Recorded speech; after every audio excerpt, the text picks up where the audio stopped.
Hai, Shalom. Perkenalkan, nama saya Irene Peter Puan, program studi Teologi Kristen Angkatan 2023 dengan NIRIM 2020230071. Kasus percintaan sangat marak, khususnya di Toraja.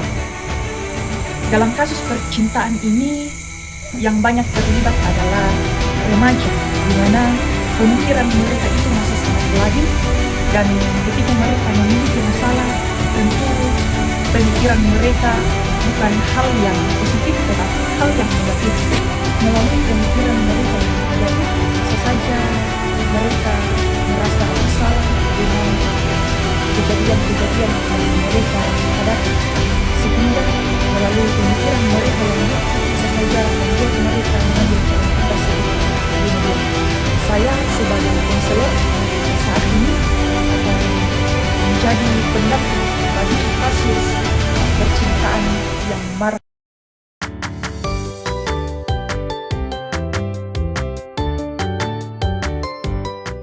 Selamat siang. Halo, selamat siang.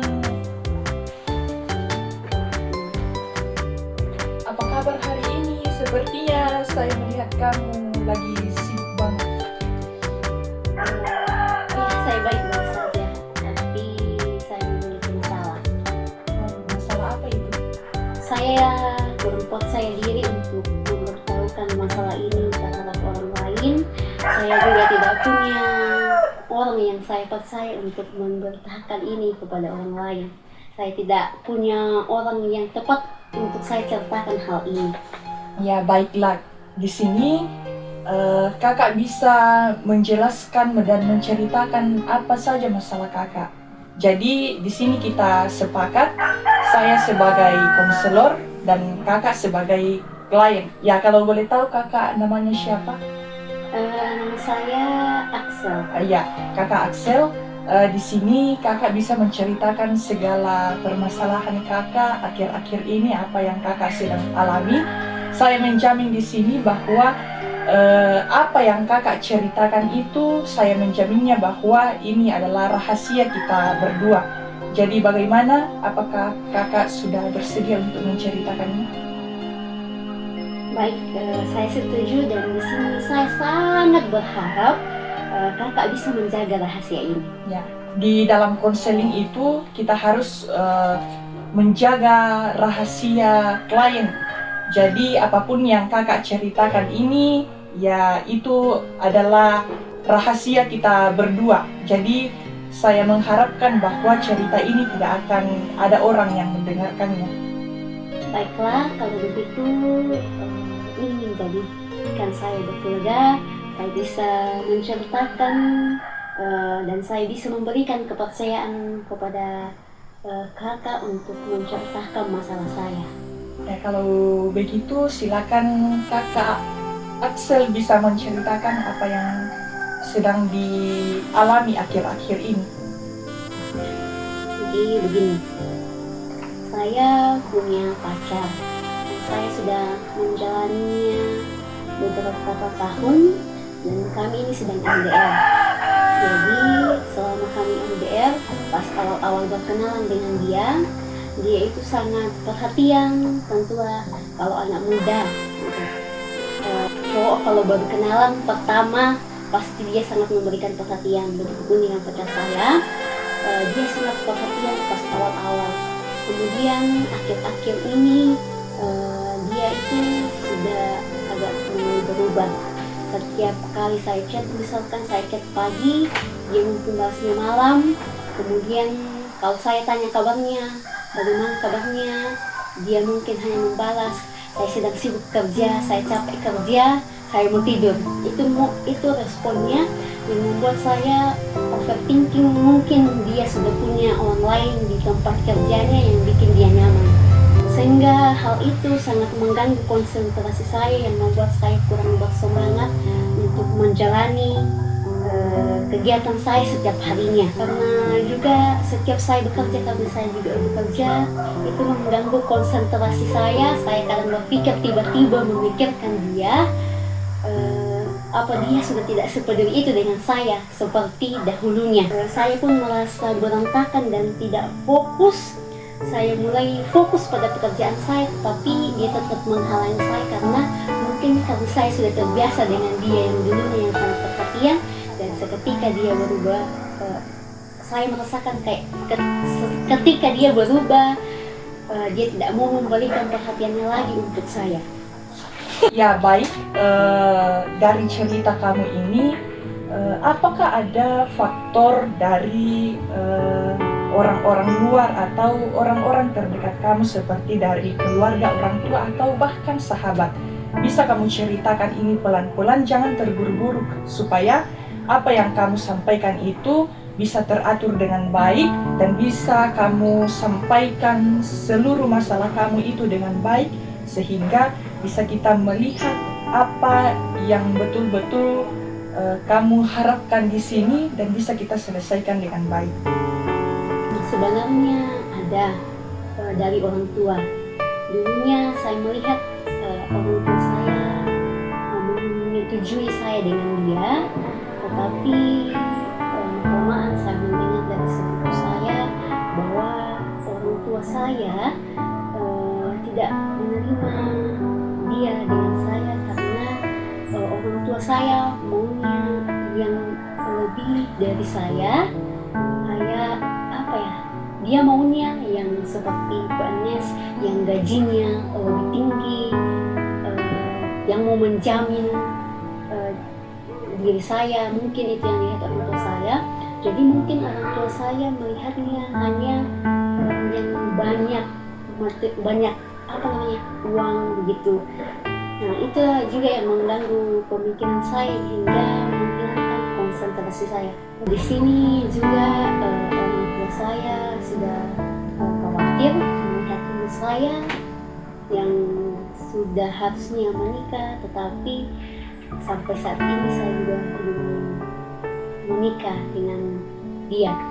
Dan saat ini saya akan berjodohkan dengan anak dari teman orang tua saya, tapi saya sudah berkomitmen untuk bersama dengan pacar saya saat ini.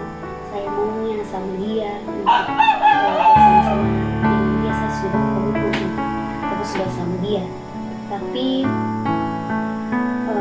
perjodohan yang mungkin akan dilakukan orang tua saya membuat saya takut. Ini kenapa kamu merasa bahwa kamu takut dengan perjodohan yang dilakukan oleh orang tua kamu? Karena saya menganggap bahwa orang tua saya hanya melihat dari segi materi yang banyak, uang yang bisa menjamin kebahagiaan saya. Orang tua saya tidak melihat kebahagiaan dari pilihan saya sendiri. Di sini saya sangat betul-betul merasakan saya sangat bersalah dengan keadaan ini. Saya mau menyampaikan ini kepada orang tua saya, tapi saya takut dikatakan saya membantah perintah orang tua saya yang sudah membesarkan saya. Dari cerita kamu ini, di sini saya menggunakan pendekatan rasional emotif terapi. Jadi di sini saya menjelaskan itu apa itu terapi rasional emotif. Ya, terapi rasional emotif ini adalah salah satu pendekatan dari psikoterapi kognitif perilaku, di mana ini menekankan hubungan antara pikiran, emosi, dan perilaku seseorang.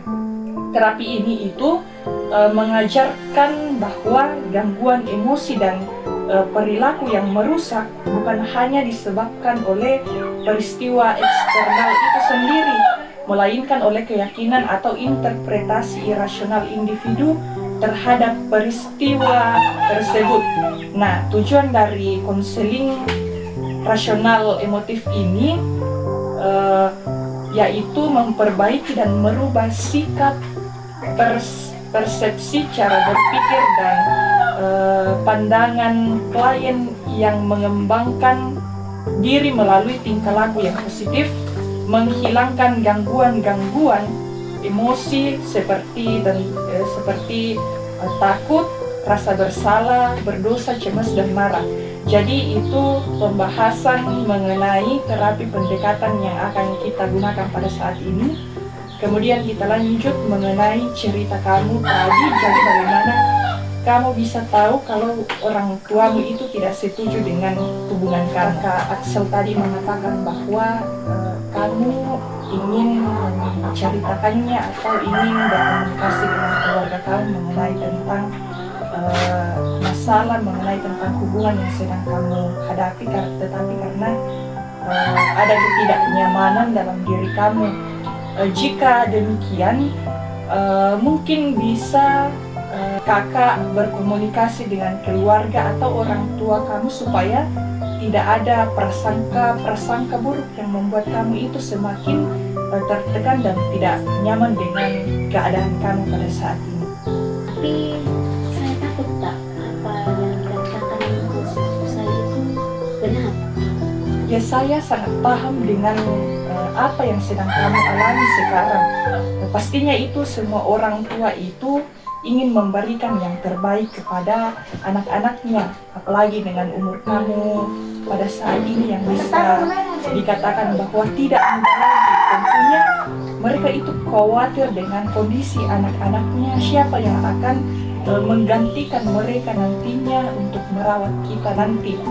Mereka mau kita itu betul-betul hidup dengan bahagia, betul-betul hidup dengan tenang. Tidak ada orang tua yang ingin melihat anaknya itu menderita dan sengsara. Jadi kamu itu harus membuang prasangka buruk dalam pikiran kamu, yang kamu pikirkan bahwa orang tua kamu itu mau jika pasanganmu itu punya banyak uang. Mereka begitu karena mereka ingin melihat kamu itu bahagia dan terhindar dari segala masalah-masalah seperti dengan masalah-masalah ekonomi. Kita tahu pada saat ini bahwa masalah ekonomi itu sangat krisis. Jadi mungkin saja mereka itu ingin menjodohkan kamu dengan orang yang banyak uangnya supaya kamu itu bisa bahagia di masa depan. Coba tenangkan pikiran kamu, jangan langsung berpikiran yang buruk bahwa orang tua kamu itu hanya mau uangnya saja, tetapi mungkin kamu bisa pelan-pelan untuk berkomunikasi dengan orang tua dan keluarga kamu supaya kamu tahu kepastian yang sebenarnya itu apa. Jangan sampai kamu ini berlarut-larut dengan prasangka-prasangka buruk kamu itu. Sebenarnya saya sangat takut, tapi saya akan mencoba dan menenangkan diri untuk mengkomunikasikan hal ini sama dengan keluarga saya dan orang tua saya.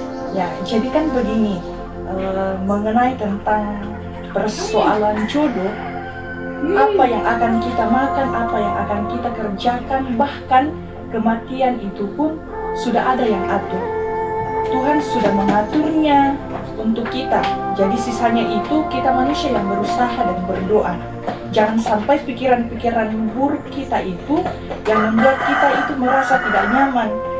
Kita hanya bisa berusaha, tetapi Tuhan yang berkehendak atas kehidupan kita.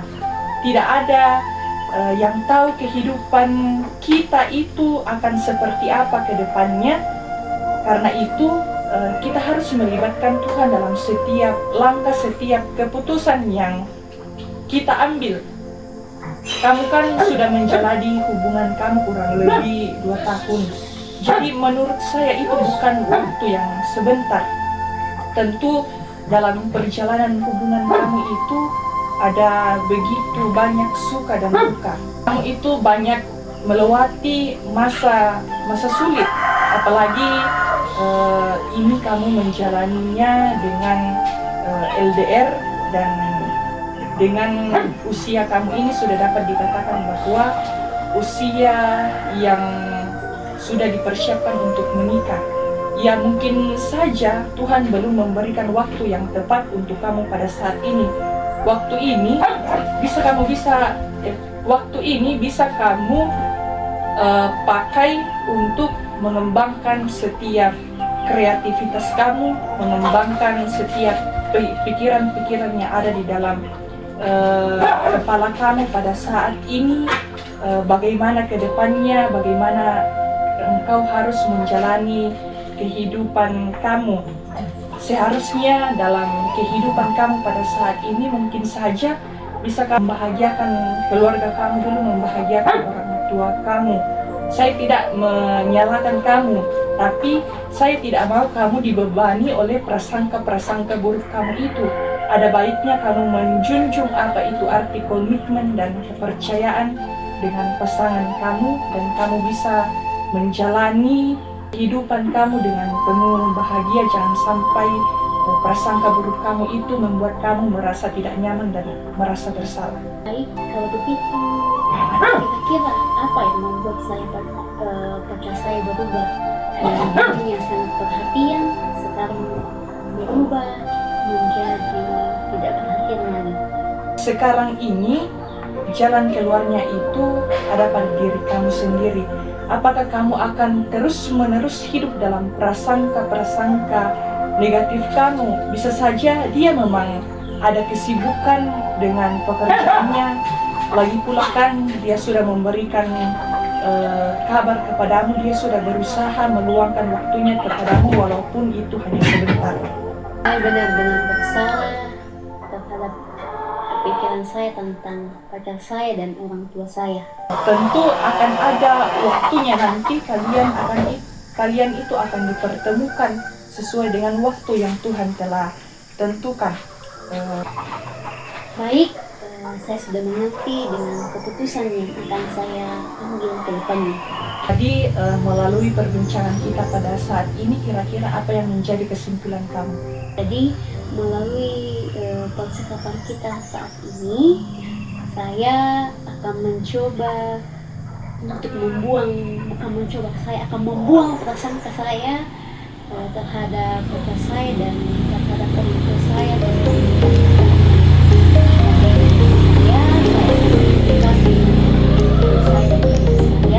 Saya akan berubah menjadi lebih baik dan menghilangkan prasangka itu. Ya baguslah jika kamu itu sudah memahami dan menentukan pilihan kamu sendiri. Saya yakin kamu pasti bisa melalui masa-masa sulit kamu ini. Jika kamu benar-benar cinta atau sudah betul-betul berkomitmen dengan pasangan kamu, dengan pacar kamu ini, cobalah untuk mempercayainya.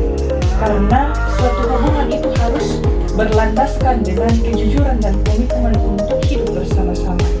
Terima kasih Kak, saya sudah boleh menceritakan hal ini kepada Kakak. Saya sangat lega. Terima kasih Kakak sudah memberikan dan meluangkan waktunya untuk saya menceritakan hal ini kepada Kakak. Kalau begitu, saya pamit dulu Kak. Oke, terima kasih. Jangan berprasangka buruk lagi ya. Terima kasih, saya pamit. Oke, sama-sama.